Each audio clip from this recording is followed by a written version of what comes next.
Baik, terima kasih Amirul langsung dari Kelantan. Baik, untuk perkembangan banjir di Terengganu, penduduk terjejas banjir di Terengganu juga bertambah. Perinciannya bersama rakan pelapor Siti Jamilah Hanim Jamil. Baik, Jamilah, silakan dengan perkembangan keadaan terkini di sana. Ya, terima kasih. Seperti yang dia maklumkan, ya benar 2,903 terjejas banjir ketika ini sedang berlindung di 54 PPS di 6 buah daerah yang melibatkan 830 keluarga sebenarnya.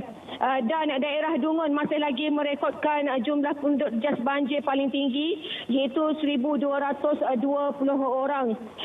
Dan antara lokasinya di Hulu Dungun sebenarnya merekodkan penduduk terjejas banjir yang paling tinggi, iaitu di Pasir Raja dan juga Kampung Syukur. Namun kru kami tidak dapat ke lokasi tersebut kerana jalan utama tidak boleh dilalui.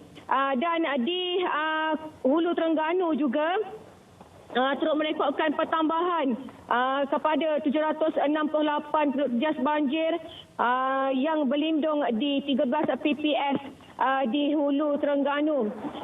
Dan di Hulu Terengganu ini juga pertambahan penduduk terjejas banjir orang kata sangat cepatlah disebabkan limpahan air sungai di kawasan sekitar.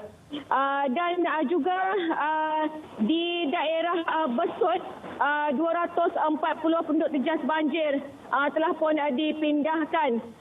Dan tinjauan kami sebenarnya kami hanya sampai di Pasir Akar sahaja kerana laluan di salah satu kawasan berkenaan tidak dapat dilalui sepenuhnya oleh kenderaan ringan, hanya berjalan kenderaan berat, iaitu jalan utama yang menghubungkan ke Kampung Bukit Payung, Felda Tenang, Batu 13, La dan juga Keruak. Dan saya mendapat visual daripada orang awam di kampung di Felda Tenang sebenarnya, dan di sana cuaca hujan berterusan juga menyebabkan air naik dengan begitu cepat sehingga memaksa penduduk terjejas banjir dipindahkan ke sekolah kebangsaan LKTP Tenang. Baik, tadi Jamilah kongsikan tentang limpahan air sungai. Bagaimana dari segi paras air sungai di sekitar Terengganu? Okey, sebenarnya di Terengganu ini sebenarnya 9 sungai telah melebihi paras bahaya dan menunjukkan peningkatan. Antaranya kalau saya boleh kongsikan, iaitu di Sungai Besut di Jambatan Keruak dan juga Sungai Besut di Kampung La, di mana lokasi ini kami tidak dapat akses ke sana disebabkan jalan dinaiki air. Dan juga di Setiu Sungai Nerus di Kampung Langkap, Sungai Setiu di Kampung Besut, Sungai Setiu di Jambatan Permaisuri dan Sungai Calok di Jambatan Calok. Ini bagi daerah Setiu. Dan bagi daerah Hulu Terengganu pula, Sungai Berang di Kampung Menerong, Sungai Peneh di Pedah Mengkawang, Sungai Tersat di Kampung Sekayu. Manakala dan satu lagi iaitu di Sungai Telemong di Kuala Peng.